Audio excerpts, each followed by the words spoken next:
Here are my top 10 tips for a high GRE score. Tip number 1.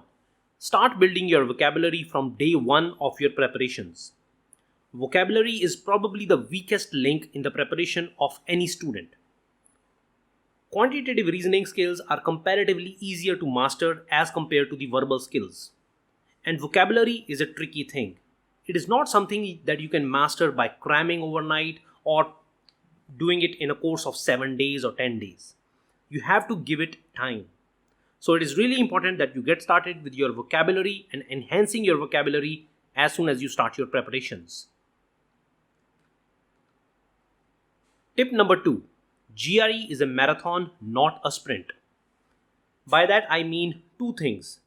First, regarding the GRE preparation. So don't expect to pull all-nighters or cram your way to excel on the GRE. It can't be done. Expect to put at least 3 months of good preparation to let the ideas sink in and to memorize all the tips and tricks needed to excel on the exam. And the second aspect is regarding the GRE exam itself. As we talked about the structure of the GRE, you have seen that it is a long, daunting exam. It is a test of verbal, writing, and math skills as well as your endurance. So it is really important that you maintain your stamina and develop it over time. Tip number 3. Practice reading for the GRE. Reading comprehension passages as well as the sentence completion questions and other verbal reasoning section questions are difficult to master, especially for students who are coming from a background where they don't encounter such material, and that includes actually everyone, because reading comprehension as well as other verbal reasoning section questions are taken from a wide variety of fields: astronomy, geology, evolution, microbiology, you name it. So it is really important that you get practice with reading GRE level reading material. And that's not something usually you can see on, for example, your Instagram reel or on TikTok. You have to read scholarly periodicals, scholarly journal articles, and get habituated and get acclimatized to such level of reading material. So it is important that you select your sources judiciously, and I will point you to some sources like that, and develop your reading skills. Tip number 4. You know the essay topics beforehand. This is a really good tip because it is almost like the paper has been leaked to you. The paper is out in the open. GRE or the ETS has actually published the essay topics, all of the possible issue topics as well as argument topics beforehand on their website. Their pool of issue topics and pool of argument topics, both of them are available. So it is really important that you practice on these topics, know these topics beforehand, develop your arguments, because one of them will be on the exam. Tip number 5. Use flashcards. Flashcards are really one of the most powerful and secret weapon that high scoring students use. Flashcards are really awesome for learning vocabulary as well as for tricky math concepts.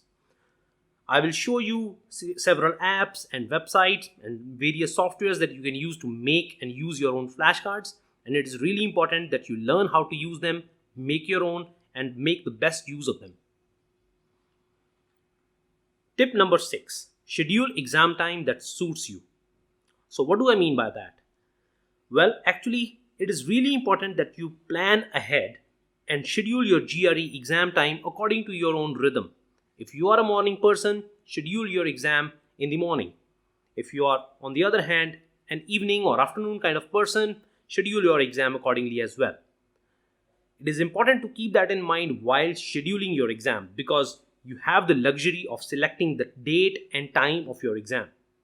Tip number 7. Write longer essays. Now this is a tricky one because ETS does not specify what is a proper length for a GRE essay, whether it be an issue essay or an argument essay.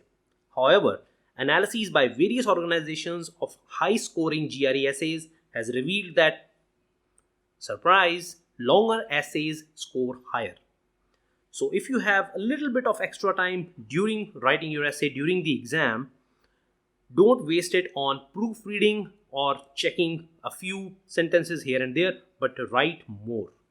Okay, don't just write fluff though, don't just write meaningless material. Write meaningful sentences, of course, and write a cogent, reasonable argument, but of course write longer essays as long as you possibly can. Tip number 8, you don't need a calculator. Now this is for the quantitative reasoning section. Almost all the questions on the GRE quantitative reasoning section, that is the math section, can be solved without a calculator. Very rarely you will actually need one. And actually, in some situations, it can be counterproductive. For example, if you are doing a problem that involves fractions or divisibility issues, for these questions, using a calculator can be actually harmful and can lead you off the path. So you don't need a calculator. So it is really important that you develop tricks and shortcuts and use back of the envelope calculations, that many of them I will teach you, so that you don't need a calculator and you don't waste your precious time on the exam. Tip number 9, take GRE like practice tests. This is really important because, as you have seen, GRE is a long exam. So it is really important that you maintain and develop your ability to maintain focus for a long period of time. Now that can't be done overnight, however, it can be done in small blocks of time.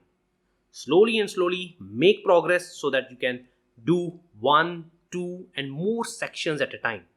The longer you are able to maintain focus on the exam, the better your score will be. So take as many GRE-like practice tests as you can. This course also includes 6 full-length GRE practice tests to do exactly that. And finally, tip number 10, leave no question behind. This is really important, probably the most important tip. There is no negative marking on the GRE. You don't get penalized for a wrong answer. So it makes sense that you don't leave any question unanswered. Whenever you are facing a question that you don't know the answer to, make your best guess and move on. Okay, so I hope these 10 tips were useful. Now let's move on to the actual GRE preparation.